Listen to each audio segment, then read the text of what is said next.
Hey, we are, wow, we're live. All of Facebook can see us. I think Oh my Colette's on her way. God. All of Facebook can see us. I mean, okay, Hi, all right. Facebook. A lot of Facebook. That's all a of lot Facebook, of Facebook. could see us if they wanted to. Oh, okay. You don't have it all. You don't have it pinned to Facebook's homepage. I'm not necessarily super good. Butcher Ball and Brewbaker. Ed Brewbaker. Brewbaker. Ed Brubaker. Butcher. Nathan Butcher. Ed Brewbaker. And I went to high school Lucille with a guy Ball. named Sean Ball. Oh, I like There you Lucille better. Yeah. Wait, are you the butcher on that sign, Nathan? Nope, that's my grandpa's law office from, gosh, that was probably from like the early 70s. Wow. Yeah, it was sweet. I was glad I got it because I have a lot of cousins, and Teresa was just like, you should ask for that last time we were at their house. And So now I'm replaying every one of these videos in my head, and I don't know if Nathan's been in the same location for two. Twice. Yeah. I'll try Early not to. 70s. That's like 5 or 6 years before the first Joy Division album. Jeff has been Joy Divisioning. I have been Joy Joy Division, Divisioning. that band that has the Avengers ad on the back of a bunch of Marvel comics. Joy Division? No. Joy Division is the one from like the 70s. What band is that though? Yeah, You know what there's I'm like, talking about. yeah. Good song. Is it the Bullet Boys? No. The Bullet Boys were on the back of a lot. Has of anyone done the work to listen to the tune? Yeah, it was good. It was? Okay. Yep. Okay, good. I need some more. I need volume. Hey, Win. Hello. Oh, I'm kind of loud. So How is everyone? Are we here? Are we doing it? We're ready? I think we're here and we're doing it and we're ready. I think we got one more coming, but That's going to be our largest participant you pool know, yet. I don't know what I mean- happens after 9. It's a really good book, so No longer play Hollywood I Squares is what happened. super love this book. So. Everyone That was everyone a liked it? throwback. I really loved it. I read it in like 45 minutes and then reread it immediately. Excellent. yeah. So I guess, gosh, do we want to introduce any structure to this or just jump into the deep end? Welcome to the Comics Place Book Club. Skyward. One. Joe Henderson and Lee Garbett. I love when we all hold our book up to the square. That's when we should get a photo. Man, that's good, everybody. That's very good. We'll store that for next time. I'm really glad that we decided to do this book because this is a book. When we started doing staff picks at the shop, this was my very first staff pick.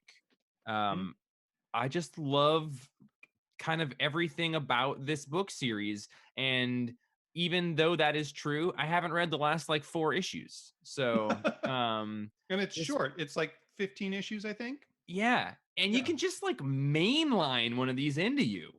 Dude, I read it in about I read it when it first came out, but I just read it in maybe 25 minutes at the most, sitting in Yeah. my car. It's a really good read, but it's a really fast read. Yeah. Definitely in So- one sitting. God. So the basic story is at some point in our present-ish, gravity fails, and we follow the daughter of a guy, like a scientist who had kind of predicted it before it happened. And this is 20 years later. She's a 20 and I guess she's like 20 years old and 3 months. 21, 22. Yeah. Because she was a little baby when it happened, so she's Right. not, she hasn't known gravity at all as a person who would remember anything. And she's a courier and decides to try to get her dad, who's kind of freaked out about being outside, super freaked out about being outside. He has to always be in a room with the closed doors. She decides to try to get him hooked up with his old partner who might know how to fix gravity. And Django, this came out in the same like 2 weeks where a bunch of other courier comics came out. I remember just Django being like, Oh, everything seems yeah. to be about couriers anymore. yeah, it was like An Aftershock survival book fetish. Yeah. And yeah, there were a bunch. I forgot. Was there about like a that. plot purpose of why you thought they were in there? Because I thought this one, it made sense because it was such an easy way to show how you can move through a new world. Is that Uh-huh. typically like why courier plots are going to end up showing up? It's It's definitely gotta a be. common thing in like post-apocalyptic literature, definitely. Yeah, I That's mean, one of it's the a profession. The profession that- mailman, right? Yeah. The I Medellin mean, Falls. us living in our little apocalypse, you know, how vital is the mail person come now, right? Jeff Like and the Django are Amazon. couriers now. Yeah, Yes. yeah. True. We've become the couriers. Oh, So I like the that. Full next circle. comic book I'm gonna pitch is Love it. What is my life But- going to become? but like on that same thread, like I know like the Wild also had the same thing where like that Mhm. main character is a courier between settlements. Yeah, and it came out right around the same time as this. Yeah. The survival fetish was a dude who was good at running between buildings that were always shooting at each other. Um, But it's a it was good kind of a point. hard book to follow, but it was fun in that apparently I just love courier books. It's a good point though that like it is a profession that will basically always exist. Like it is a perfect like thing to be a through line in post-apocalyptic stories because And like and it's perfect for plots in general. Yeah. It has a defined period of time, a defined objective for the characters. It's it starts with them Yeah. being given something, and Was Yeah. Frodo a courier? ooh, Yeah. good 100%. point. Yeah. It's all just about mail I mean, It's all about those gig economy jobs, you know? Yeah, yeah. the Mandalorian, if you boil it down enough. Sure. If we know? want to go there. One of the I mean, I think we've touched on it already, but one of my things that I love so much about this book is like the pacing of it in general is phenomenal. Like you get so much non in your face world building, and it also is kind of a breeze to go through that it never feels at any point like you have to be working to get to be a part of this world. And I really loved that. And then also just like person can write a phenomenal cliffhanger. Colette Penketh. Aren't the cliffhangers in this phenomenal? Like it's just Totally the pacing agree. of these issues are Every just so issue good. I turned which is over so and was like, ironic for a Whoa. story that has no gravity that the cliffhangers are so good. Mm, hey, he's been writing, that jotting down. Colette, I've missed seeing your face. You're I on can't mute hear though. you, Colette. But we need, yeah. The cliffhangers are great, and they just get better and better as the series goes on. Like I remember this series as like cliffhanger central, and these ones were good. In volumes 2 and 3, I was just blown away at the end of every single issue. It's like, oh, I need the next one. and Did they you weren't finish the series? melodramatic cliffhangers either. No, Like they were just a thing, and it felt like the proper purpose. I wasn't like, yeah, I don't know. It didn't feel like some big mic drop where it was like groundbreaking something. It was just the right pacing of issues from things that happened Skybreaking. to skybreaking. Yeah, sure. Thank you. What'd you say? Were you asking if someone finished it? Well, yeah, I was just gonna say, Django, have you read the whole series? Oh yeah, I think. I mean, this was near the top of my pile every week when it came out. Is there a lot of like closure at the end of it? Do we get a lot of answers or? It's a full series. It feels like a completed story. It is a little bit strange because like if you read the back matter in the issues, there's a point I think at the end of volume 2 where the author says, well, this isn't where I expected the story to go, and I had to change everything in order to make this work, and I really enjoyed that. This was, I think he had a very specific story in mind, and then it became more of a living, breathing thing as he told it, which I always appreciate having a little bit of insight into that. Yeah, I think that based on that writing style, like it's just the ability to get in and out of every issue seemed like effortless, especially when we're comparing it to like East of West, which is like, keeping track of things. This is like a Michael Bay movie or something, Yeah. but a good one.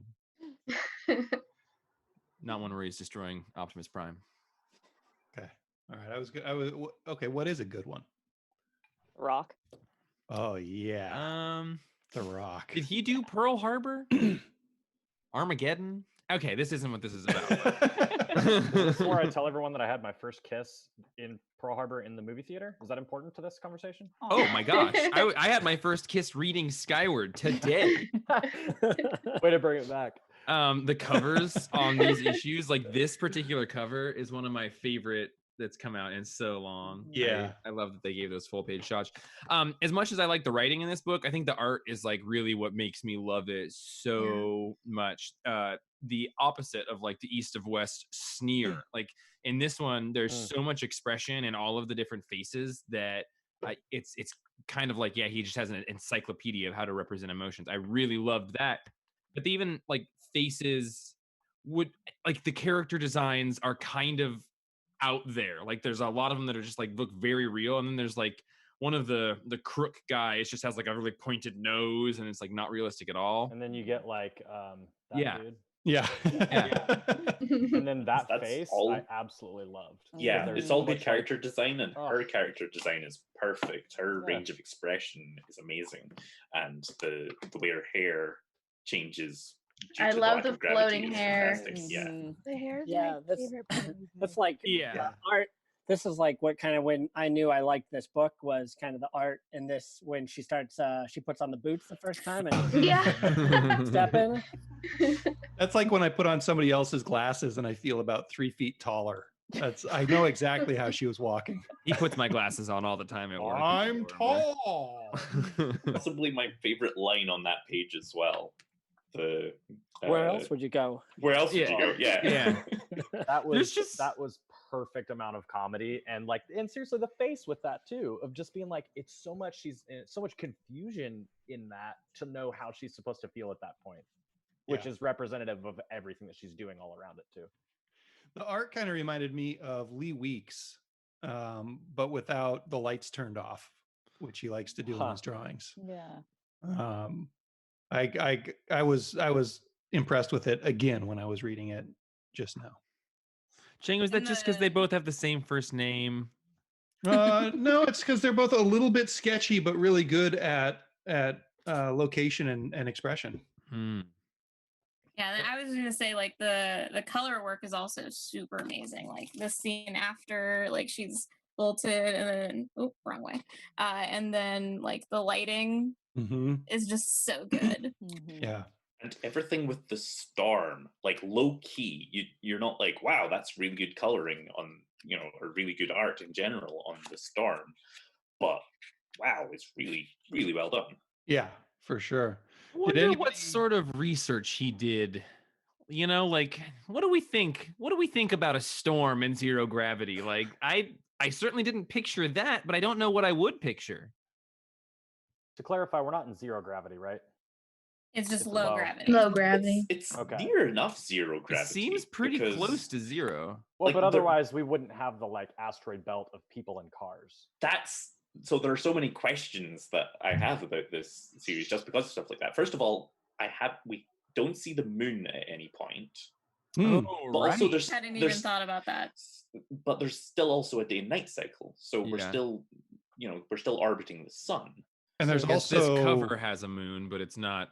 Oh, okay. Oh, But it's not a Right. sophisticated moon, and I also don't know if the interior artist did that cover Gosh, shot. I our know cover's Jock canon. did different cover art. The same art Um, and cover by the same artist. Okay, I know Um, Jock But did some that other same ones. question, like, is gravity just low on Earth? Does it go beyond Earth? here's Right? what I think the distinction is. It's either that Earth has just been completely cancelled out in terms of gravity, or gravity within Earth's atmosphere has been cancelled out. okay. So like a reverse spin in the Earth spinning in reverse in a certain way could maybe emulate zero gravity without the entire laws of gravity being broken, for example. So then, is water just really sticky? Is that why we haven't lost all the oceans? Well, that's the other thing. If just all gravity was gone, all the matter, everything would just explode. It's gravity is what's holding together all of the atomic particles as well. Right. It's and the fact that the storms are coming together in these big globules, that's a mixture of gravitational force and van der Waal electrical bonds. Sure. So I think it's important to throw science out the window when you pick up this book. But really Well, though, did but it? it gives so much to it as well. Like Yeah. That's depth too of like, the I want to second- know how much I'm supposed. Oh, sorry, Mike. yeah, like the second read through for me was basically going through every single panel and noticing all of the things that are consistent and well researched. Right. It seems well researched, yeah, to me for sure. Well, like, I mean, gravity has a certain effect on the human body. Like when astronauts are in space, they lose a decent amount of bone and muscle in a pretty short amount of time in space. And I thought it was interesting to see that it seemed like the people who were living in the sky had their body types were affected, whether they were overweight or she's really, really slender.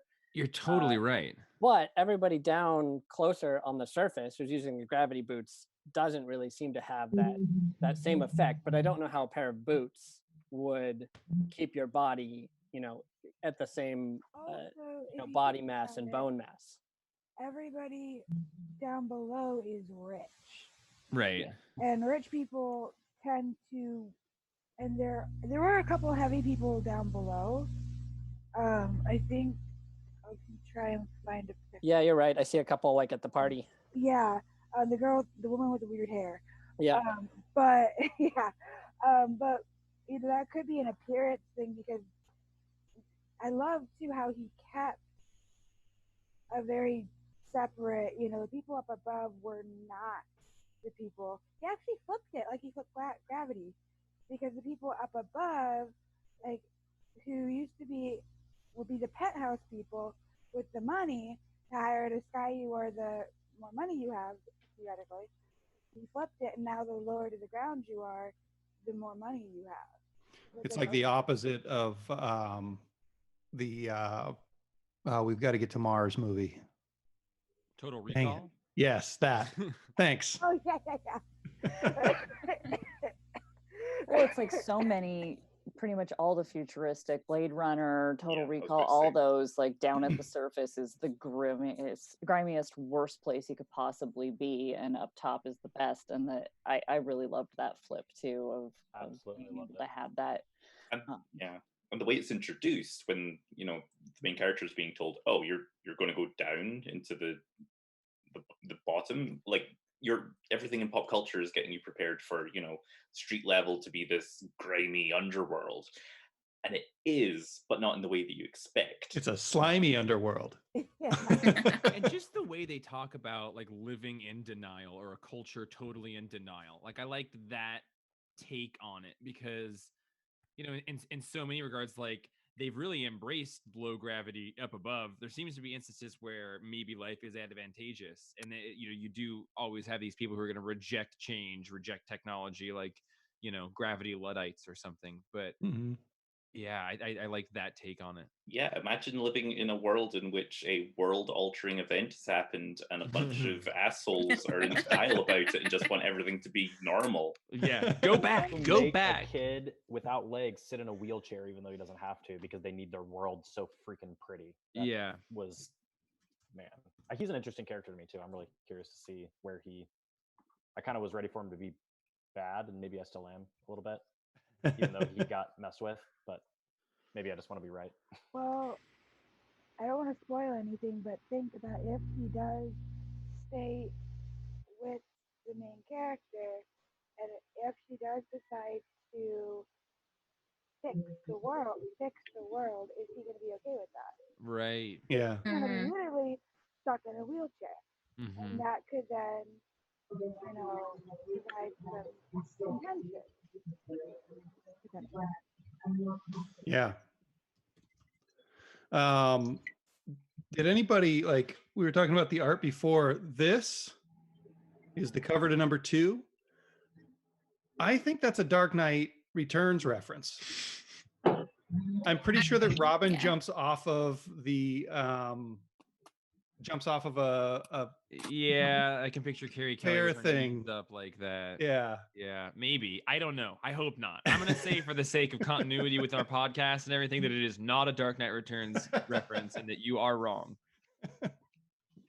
I love her as a character so much, and I do too. love that we get to experience her as the 20-year-old who's kind of out making on her own, who's street smart, and you get to see such fun versions of that, like when she talks to the dudes in the that says they have laundry service, and she's like, "Oh yeah, something about not making quotas." Yeah, that just made me feel like I was in a movie that I really wanted to be watching, and she was so cool that she could pull that off, and she gets to be quippy, and yeah, she's just so fun to follow. Fallible and relatable all at the same time. Yeah.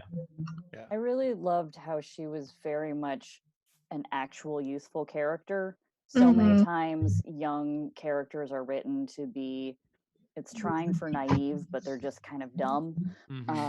That she has that youthful naivete, but also a level of street smarts and experience, and it's much more of a realistic, relatable young person, as opposed to, well, they're supposed to be young, so we just need to make them dumber. Yeah. And you can be She's- smart and naive at the She's same just time. And I like very that. optimistic, you know, like just blindly optimistic about when she goes and she's like, oh, I'll just go talk to that guy. You know, like I'll just figure it out.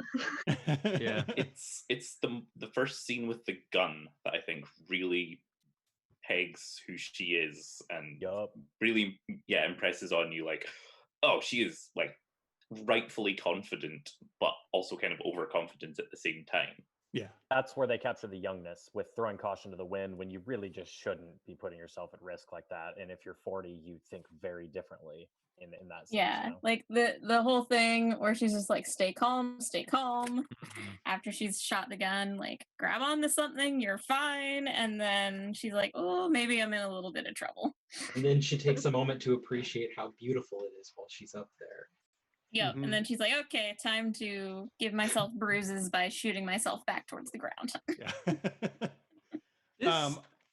This whole concept is so like, I just want, like, give me a mini series of like people who are farming minerals out of like the detritus that is gathered around the ring of the earth or something. Like, that is just such a cool and haunting idea, just like corpses floating to encircle the earth. There's a lot of copper in those phones up there. That's my point. Was I the only one studying that picture, just trying to figure out like how each one of the items could have possibly wound up there? Like, I'm trying to justify like, how'd the planes get there and how did the cow get there? It was the woman with the baby. The baby, yeah. Stood out for me. Just so dark. I wanted to see the vehicles that he drew in the mom's death scene. I wanted to see those in the asteroid belt scene, and I was kind of disappointed that I couldn't find any of them in there. Like the car that hit her. Eggs. Yeah, the car must have just like floated up and hit her, but it looks like it has some velocity when it hits her because like her arm is twisted. Oh yeah, but that, like, she's like Lloyd Christmas on the jetway looking.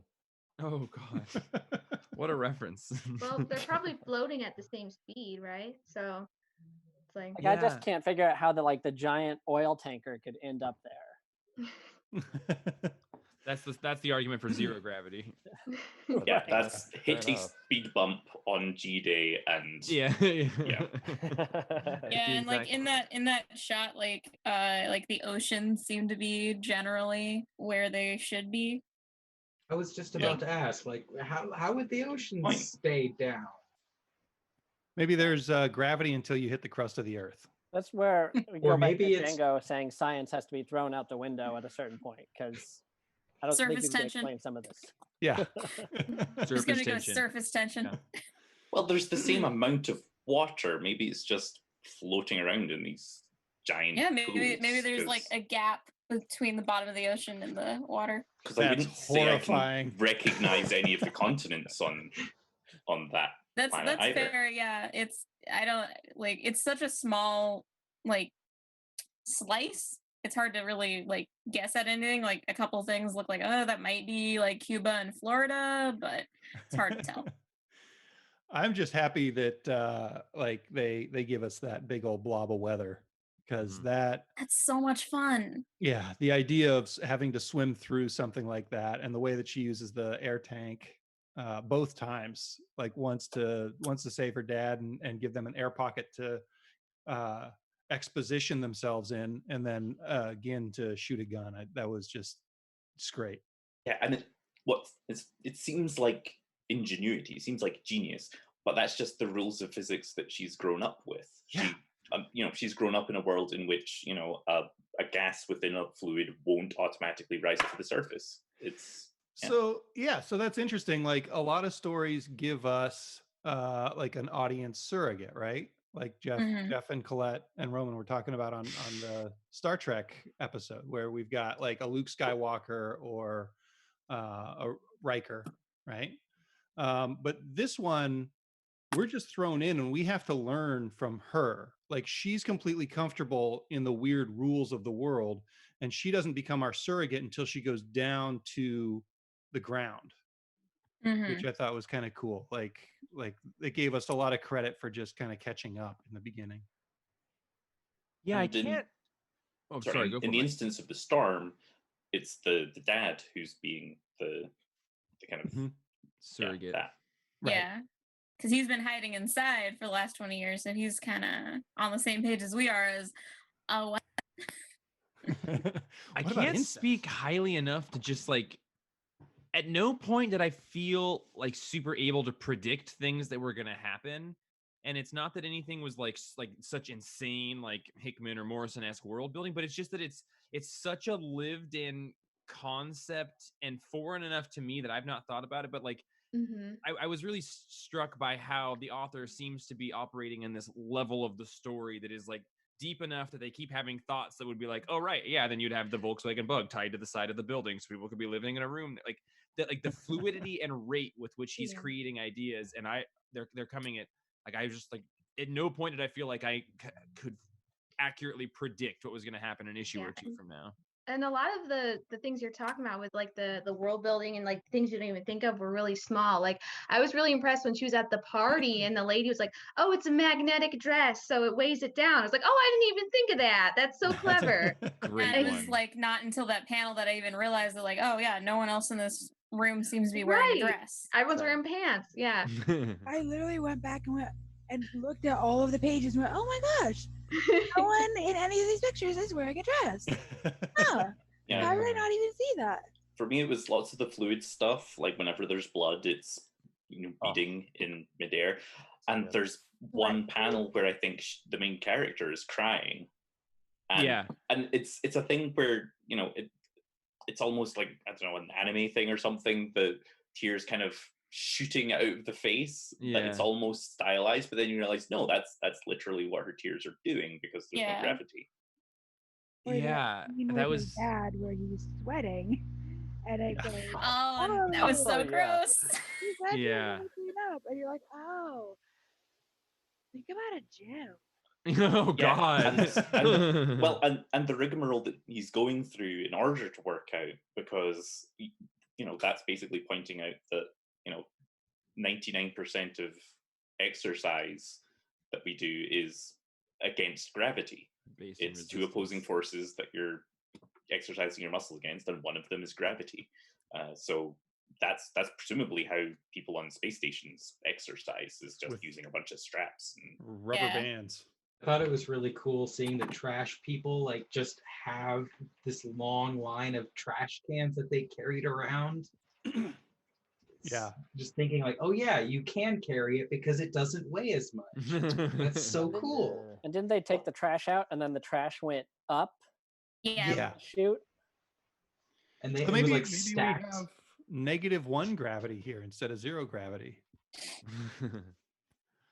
What do we think the kid, when the storm hit, he was setting out this line of cans with slots in the top of them. It's like water collection. I was gonna say, I like, that's figured another water collection. Yeah. I was wondering that. Yeah. Yeah, like it was another one of my like, oh, that's such cool world building moments, because like he's up in the top of the building, so like as we've already talked about, it's kind of a flip of your usual setup where like the higher up you are, normally that would mean like, oh, you have more power, but the higher up you are means you're probably scraping things together.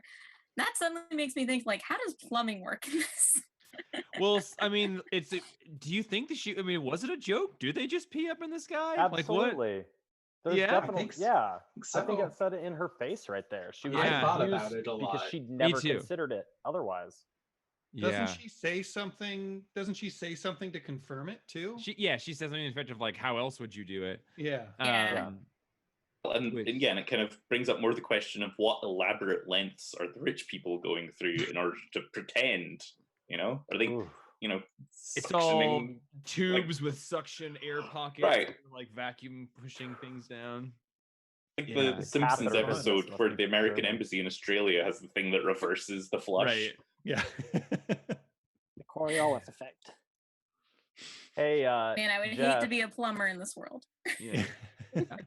So on the topic of you not wanting to predict anything in here, or Yeah. not being able to predict anything, I have a theory in that when it comes to an art or a writer like this and a book that feels like this, as opposed to Hickman and Morrison, it's that you can't predict it because you don't feel the need to. It's not. The whole book isn't like making you want to do that. You Yeah. probably could, but it's so comfortable to be in. Whereas like you're constantly being like shifted back and forth with Hickman or Morrison, or like the first time I felt that hardcore was when I started watching 24 back in the day. And I felt like you could be right when you watch shows like that all the time, because the whole point was to be duped, was to be think one thing and then go the other. And this, even when you guys pitched it last week, you were like, you just get to live in this world. And I don't need the thing that's going to happen one way or the other. And I think that's what makes the cliffhanger so satisfying, and also why it's a quick read. But it was so comfortable to be in this world, and I loved it. Yeah, that occurred to me. A variation on that was just sort of like, oh, right, that you can enjoy a book that's not just like, breaking your boundaries of like trying to understand a thing that is larger than what your brain has understood. It was like, oh, right, you can just enjoy a thing for being good and taking you, like Disneyland rides are fun, like, and it's an experience that you have while you do a thing. And the most Hickman-esque thing about this book is done in the most Hickman-less way. It's this whole idea of like gravity not working. It's like, we don't need all the rules. I was gonna say, is it because the storm is a circle?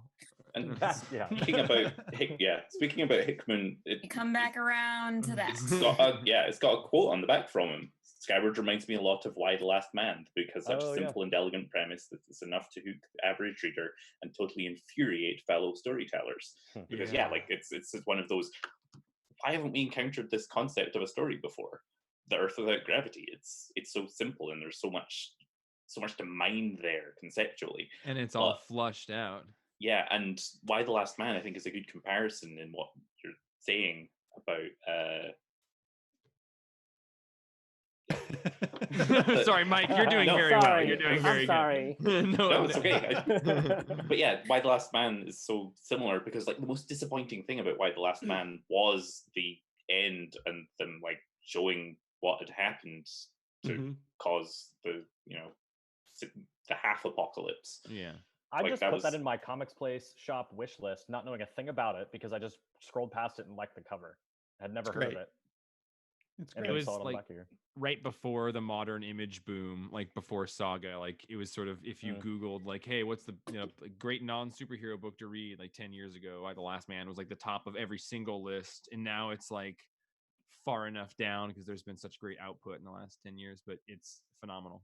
I think part of what makes this book keep you from trying to predict what's going on or what's going to happen is that every issue gives you some new angle on the world.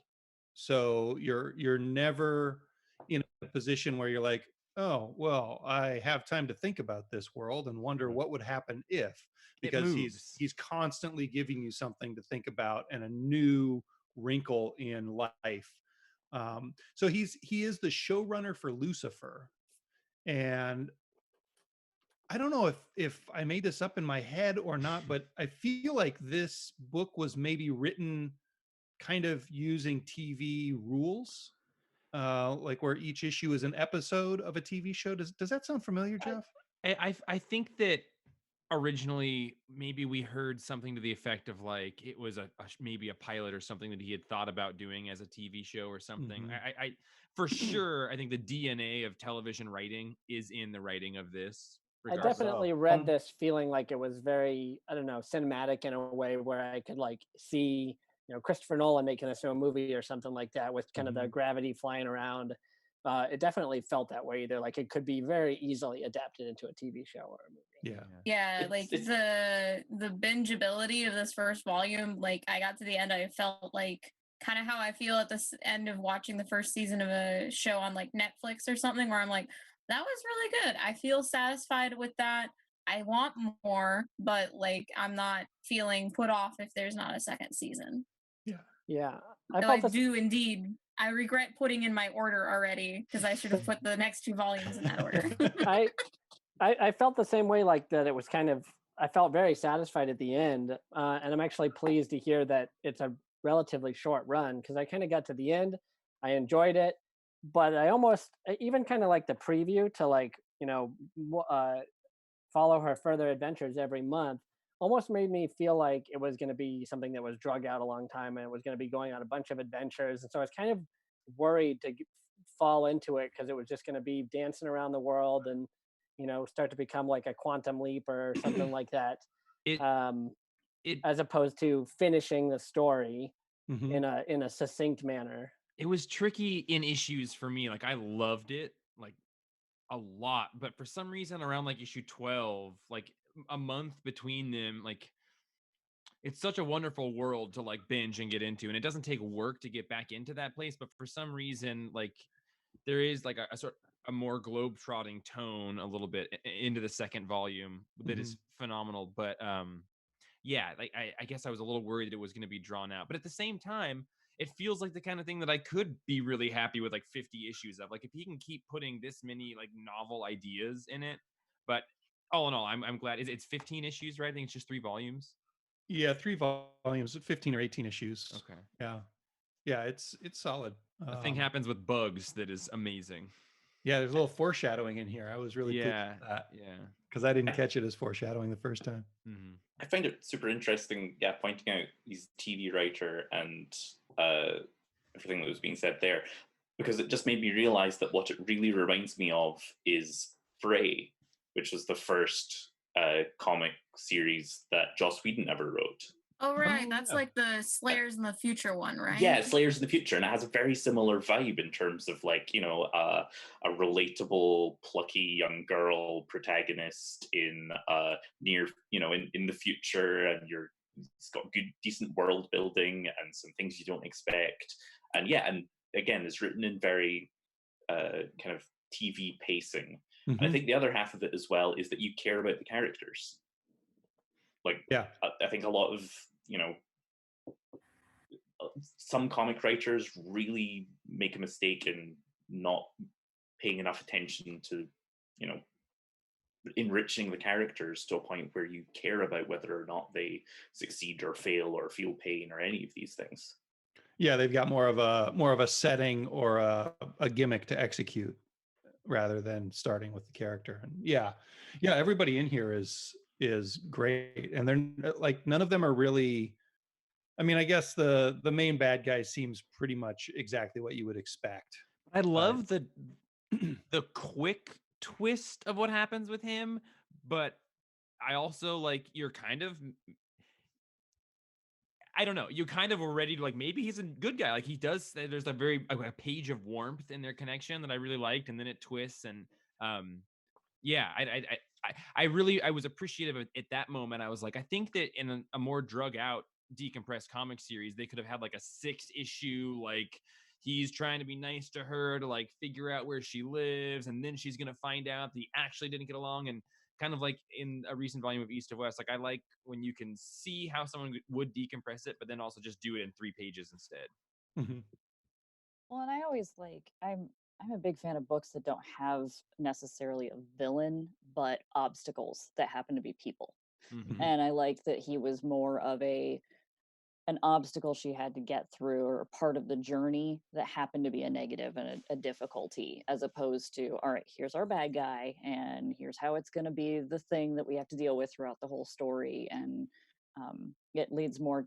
I thought it helped lead into, I didn't make it super far past volume 1, sadly, but that more kind of adventure kind of story, because it's such a contained relationship world building in the first season or first 5 Season's issues. fine. Yeah, it it reminds me a ton of The Expanse if you don't want to like Yes. hate the world when you're done with it, and like the same kind of weird premises, but happier, even and it's sad, and I like how it kind of each block of story is a contained story, and they all fit together, but they all have their own kind of theme and feel to it, and I just like that about this.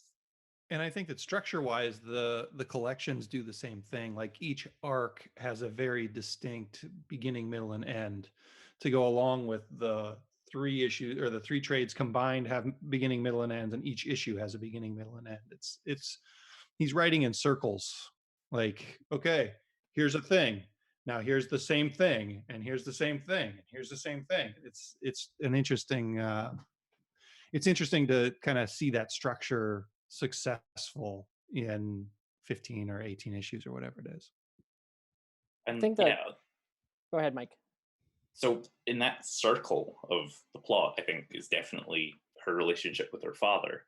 And yeah, so both the beginning and the end of this volume kind of smacked me right home, being a relatively new dad, in terms of at the beginning when the wife is, potentially floating up into space, but the baby is crying. That's a moment that made absolute sense, because yeah, you understand as a parent with your partner who's also the parent, you prioritize the child over each other every time. Absolutely. That's just a rule that doesn't need to be spoken in most parenting relationships. What I thought was really interesting about that was that the way that his brain had kind of twisted his relationship to that fact is, like, to me was, spoke more about just sort of like how fragile of a place our own head is, and like when you handle and how that time twists those things, because in the moment there was no hesitation. Right. There wasn't even like him looking up to the wife and the wife going, "No, save the baby," or whatever. It's just, baby's crying, baby could be in absolute danger, get the baby. And so at the end, the sacrifice that he makes, it's not even I knew he was going to do it the page before he did it. It was the page before he did it. I was just like, well, he just has to throw himself up and then throw her down. That part of physics matches the real world. And because and like by that point I'd accepted, this is essentially zero gravity, so what she needs is the force, pushing her back down to earth. And and it was a no-brainer for me that dad should throw himself up there and sacrifice himself in order to save her, because that's what I'd do. What I was going to say is in that same vein, with all those events happening, I think it's really impressive is for a book that has a lot of death and both parents dying, it doesn't really bring you down too much. Like, it still kind of feels like a fun ride to an extent. The gravity. Win, don't do it, Win.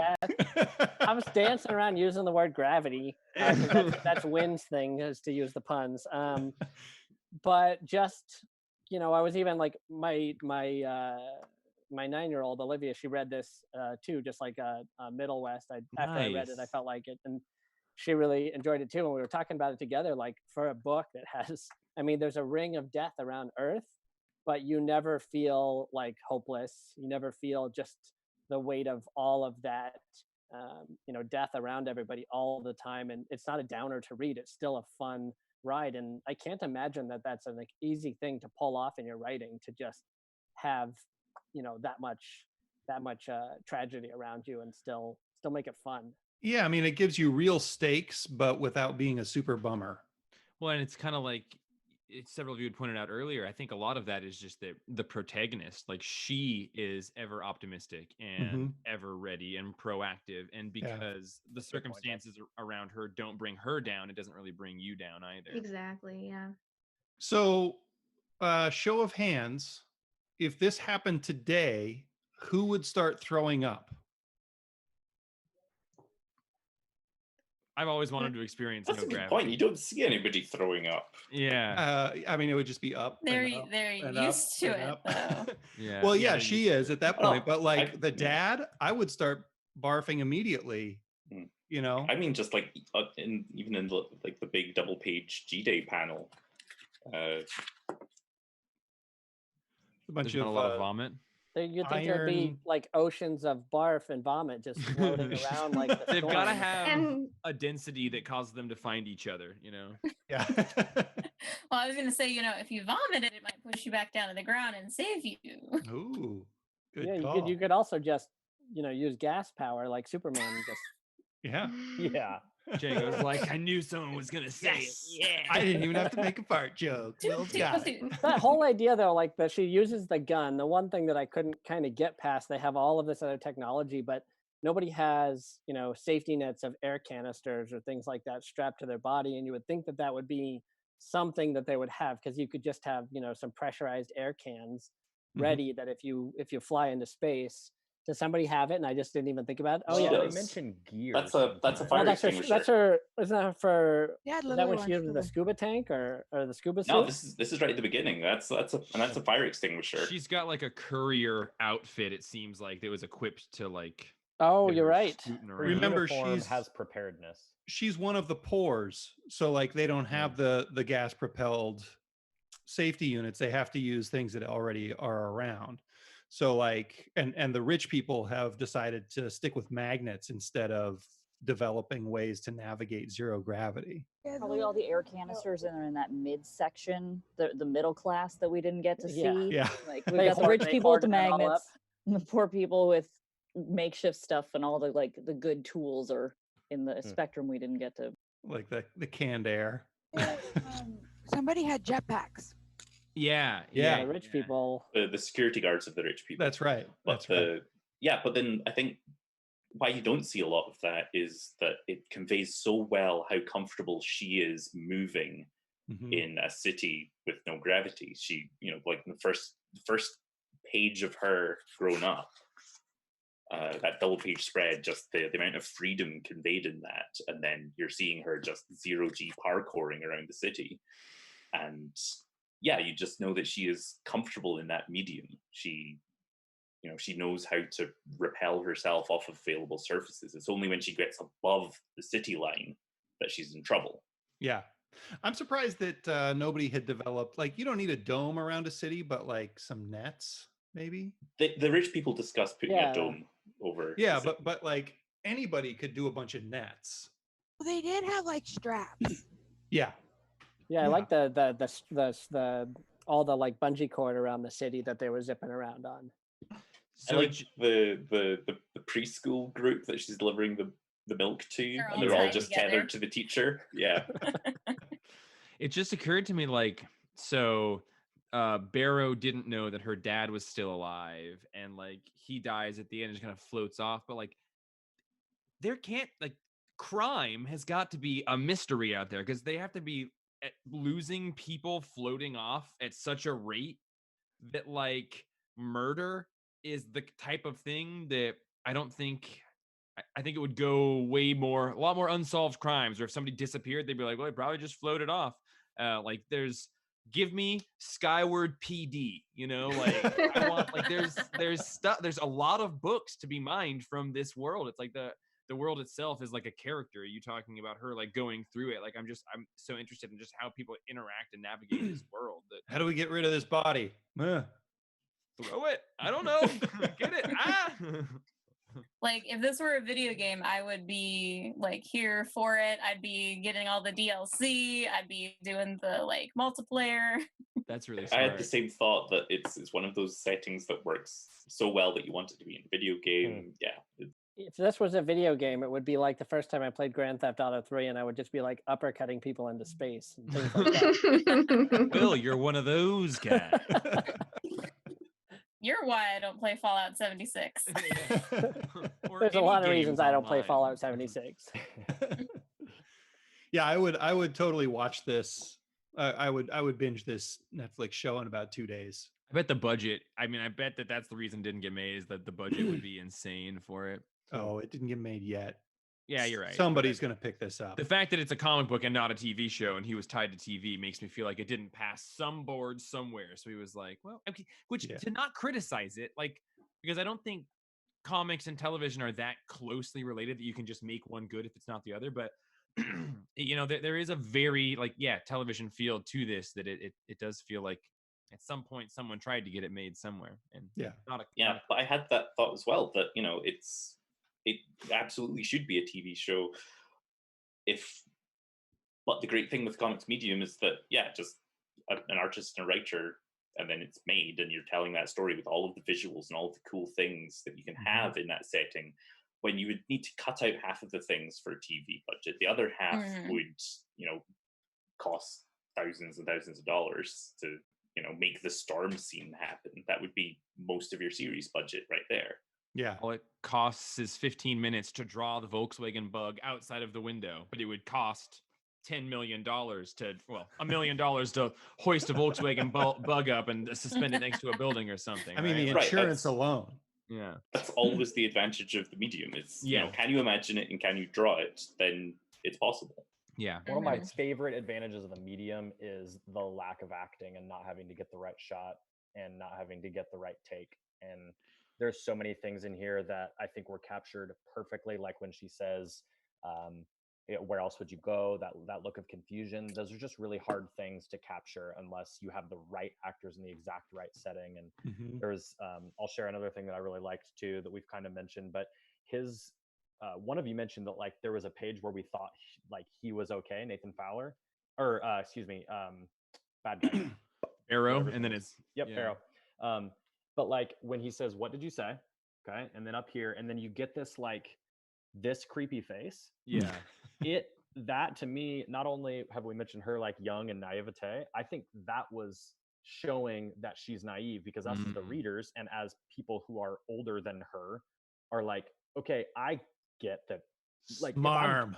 I'm obviously I can see that, but I also believe that she maybe couldn't understand that like that was a pretty thinly veiled smile. And also this totally looks like how Steve Pugh draws rich douchebags for Mark Russell. Yep. 100%. And Flintstones and Billionaire Island and stuff. And honestly, I think that's part of the reason why I hated that dude so much. As soon as I saw him, so I was like, ooh. He gets made fun of a lot by Mark I've Russell. read his comic. Yes, yeah. Sorry, I'm just. And then I just love this end shot of Oh him my in gosh, of course. cave. Every time he said something kind of, I don't know, sinister or whatever, that they switched to that, his face covered in shadow, like he was muttering something sinisterly. Yeah. That was smart and fresh. But it's the only really sinister moment in any of it. Like there's no part that feels fearful or dark except for the shots of him occasionally. Hey, Eduardo Riso, how do I do this? Yeah. I mean, that was and pretty you can't scary. do this in TV, or it's when you're looking. It's so melodramatic looking if you do that in TV. Right. Well, I thought that was a it good way to balance out like not being able to express maybe tone as much through text. Yeah. So you could add in some of that shadow effect in the art like that to put that across. Yeah. Yeah. Another thing, talking things you like in the medium, just looking at those pages, and what I love is the change in realism from her facial, detail here to her facial detail in the next panel, and then the next panel is just 2 dots on a line. Yeah. Yeah. Does anybody or when do you like? Lee Garbett has done covers since this. Are you familiar with any of their work before this? Honestly, no. I immediately fell in love with it, but Loki Agent Vasgard, he did good work there too. Okay, cool. I didn't know that, but yeah, I'm not sure. Just on the scene, I love it. Like, and I'm glad that they got this work done, and then I hope that they use this to propel themselves into something a little bit more high profile, or at least more work. Because push off, launch into space. I added something to our website where we can look up creators a little bit easier, and Lee Garbett did a bunch of Captain Marvel recently. Ooh. Interior artwork or covers? Interior artwork. Inhyuk Lee did those. Oh yeah, it's the stuff like that's been going on recently, like the higher, bad... further, faster thing, or the like recent stuff with Star and. I think it's the brand new stuff, the newest issue, number 16 has with his Star. With the bad person that just like killed Thor and then like killed. Yeah, that's the last Avenger. Or something like that. Also, Exo Man of War, an issue or 2 of Exo Man of War, Thor, an issue of Thor, Skyward, an issue of Lucifer. So they're getting it done. Some stuff. Yeah, they're getting it done. Django coming rolling in to save the day with that information. I don't know about that, but I knew how to find it real quick. I played with it all day yesterday. Plug the website. Shop.thecomicsplace.com. He already did. It's very easy and simple to Make orders and place pre-orders. How do All we that. rate this thing? I'm also interested. We didn't do this for a couple books, but like if anyone had favorite issues, because we're reading everything in trades, and yet obviously the whole medium is based off of issues. So I'm curious if anyone had a favorite or like Yeah, I'd what love to hear rating that. would be. My favorite's like probably numbers. 3 issues into the next volume. So for this volume, I think the 5th issue is my favorite of the volume. Just because everything comes together so well. Like they've been building up to like just take a moment to think about how words work here. Like just there's so many beats and emotional moments, like her and her dad having all these, like, you know, she's kind of showing him how to live in her world, but also like it feels like she's having more of an understanding of like why it freaks him out so bad. And I also just all like the cool water storm is really neat, and the whole thing feels like some of my favorite season finales too, like going back to how much we keep. Yeah. And then just these last few pages just full out made me start tearing up and cry. I think number 4 in this volume is my favorite, based exclusively on the cliffhanger of the big ball of water and her dad getting sucked into it. Like that was when I realized that this series was going to do things with the conceit of the story that I didn't expect. I think I might say the first issue. It was just like the pinnacle of what you should do right in the first issue. And, you know, the way that the beginning was paced, the way it did the 20-year skip, the establishing the character in very few scenes. Yeah, it's super efficient. Yeah, really efficient, and just immediately gets you straight into the world and allows you to enjoy the world. Like a proper pilot. Yeah, I think Robert Kirkman would have taken 15 issues to tell what we just read in 5, which Will, is what was like your not favorite? really a knock on him. Issue 2. I'm with you on 2. I love the ring of death around the world. I mean, I even love the outer shot of space, seeing it from afar. I love just kind of. I mean, I really enjoyed kind of some of the more world building in the upper world with the dad with the resistance band and the all the stuff with the delivery people. But then I really love the high step in with the magnetic boots and the a lot of the stuff we already mentioned before. The first gunshot too in number 2, right? Yeah. So I mean, 2 is like 1 was such a fast read. It was fun, but like it was over before I even really had a chance to think about it. And then 2 kind of kept me reading through the rest of it and had a lot of my favorite moments from the whole thing in the second issue. I think 1 is like a perfect execution of a first issue out there, but number 2 to me had the most moments where I just remember being very pleasantly surprised at how much world building was going on. Like that's when I was like, oh, there's just more to this whole thing than I'm gonna get more fun Easter eggs out of this than I realized, and I just am very fond of that. I like a thing that a problem that I have with a lot of comics is that you need 2 or 3 issues before you really understand why this is an interesting story. And number 1 in this was enough to make me read them all. And that doesn't happen often. That's the hallmark of a skilled writer, I think. So my favorite would definitely be number 3. Nice. Yeah. Because that was where we really get to see the main character grow as a person, because she starts out never really leaving her world, even her part of the city. And her quest to fix her dad is what drives her into this different world, really, where people do weird things to try and recreate a world she never knew. And then in the end, when she's escaping, we see her realize things about a very good friend of hers that she never pieced together, because she knew about the the world below. She knew that they were weird and they wanted to get feet on the ground, but it never translated that they would force someone without legs to live in a wheelchair when they didn't have to. Yeah. And just the realization that the world could be like that, and to watch her work through that was fascinating to me. I like that they had already seeded that idea once before, so that you felt really comfortable using that as the example of why the streets are so messed up. That wasn't the first time you had to think of it. Right. Yeah, it was the right time to tell you and the right time to make you feel it. That Also, like, moment with Willa before and him was Oh yeah, in their little good. like kerfuffle. Yeah. Mhm. and when we realize, like, his role on the floor, basically, win, don't, but sorry, roll floor, it was bad, it was very bad, it was inappropriate, but it did the perfect anxiety thing of like, oh shit, let's reconsider every conversation that she's had with him, and all of the things that she kind of awkwardly said that, like, she didn't fully understand the real implications of what she was implying, like, about legs, or fleet, or boots for him.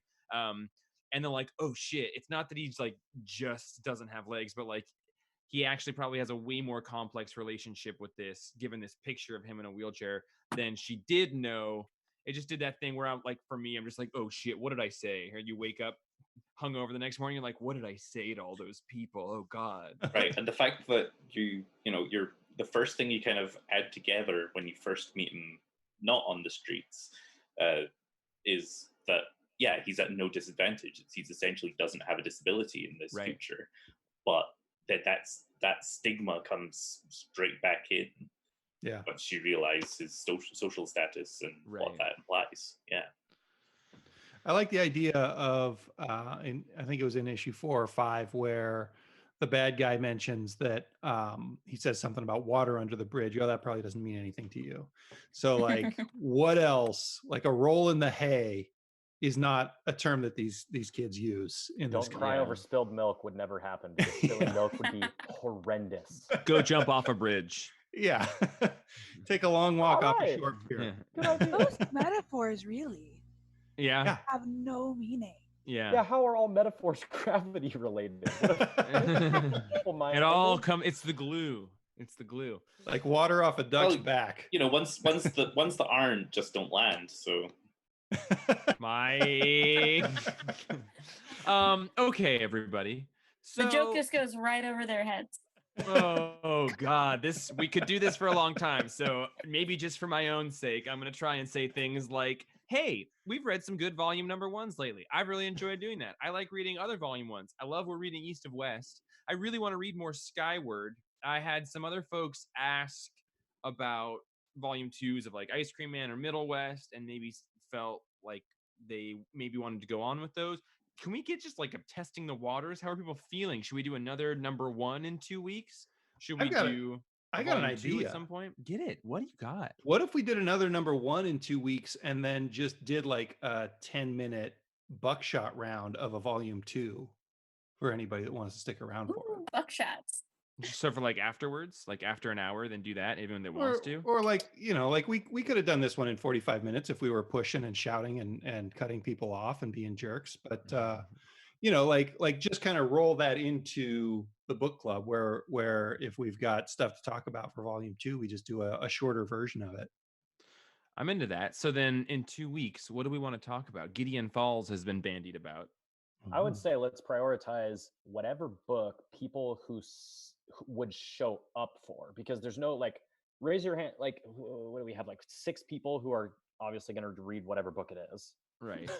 And then you have a couple others that are probably only going to show up if a certain book happens. So like on that thing, you had like 19 people say Ice Cream Man, and then we had like 2 extra people. So it's like, if you have someone committed to saying, I will show up to book club if it's Gideon Falls, and you have 3 of those people, then just do that book. I think that's rad. But it's got to be people who like, if participation is the goal, that's really just a Jeff and Django question, I guess. Like what's the goal? Yeah, participation is the goal. Although I think if we were to get significantly larger, or even several people larger, I think it would be pretty difficult. That's true. We're at 10? we're at 10 or 11, which is awesome, but you know, I don't want to have everyone not able to say things and a lot of interrupting and stuff.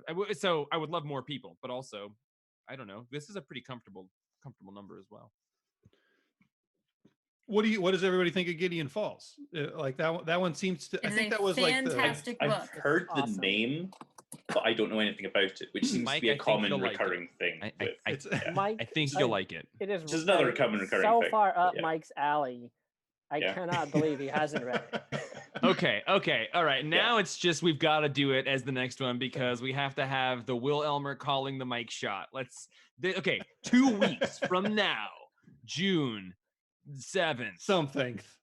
My only question is does it really get into Mike's 6th, alley in volume 1, or is it more like volume 3 that it gets into Mike's alley? Who knows? That's the beauty. I love that Will has never hung out in person and had a conversation with Mike, but we're all getting to know each other. Now we can start calling shots, all right? Next time, Nate Butcher predicts Andrew Carlson's favorite Image book. Okay, that'll be very good. But, okay, cool. Youngblood. That's a Valiant or whatever. Or Image. No, it is Image. Sorry. It's Image, buddy. Yeah, sorry. It's the prime of Image. Okay. All right. So next week we'll do volume 5 of East of West. Is it 5? 5. Okay, good. 5. Yeah. The 5. Hey, Win, I wrote an email to Jeff Stang at Image, who is one of the like publisher people, and I was like, dude, we've been doing a book club about East of West. I can't get any East of West hardcovers volume 2. Like, are you going to print more? What are you doing? Get me these books. That was like 3 days ago. I haven't heard anything back. I was a little nervous at the time. I probably shouldn't have done it. But anyway.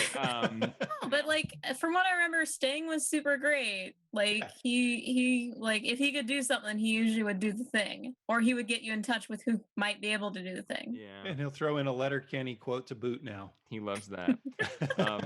All right, everybody. Thank you for coming and reading Skyward. So a resounding success, it sounds like. Everyone?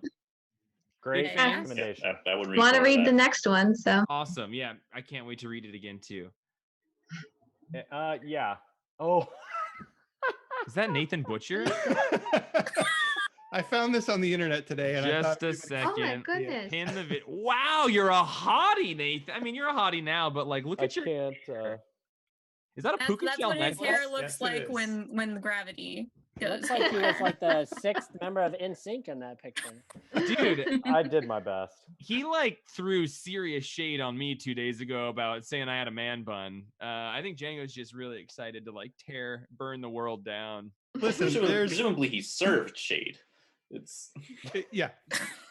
I served. Pun, is that a pun? Is that a thing? Is that it's too hot in this room. I have to go. Well, let's talk about how you know how many members of NSYNC there are. Is it NSYNC? 5 Backstreet Boys. 5, NSYNC. okay. Justin, Chris, Joey, Okay. JC, Lance. Lance. I didn't know if I'd already 98 gotten degrees. Lance. 98 degrees. Nick Lachey. Three, Is it's there 3. another one? What, Backstreet? No, 98 degrees is 3. Oh, It's 3 guys. Yeah, it is. Yeah. All right. NSYNC was my very first concert, so Anyway, this is all getting away from us. getting away from us. Gideon It's away? getting away from us, and it's I'll- leaving orbit. I'll see you all next week for East of West Volume 5. Thank you all. Adios. Bye, everybody. bye.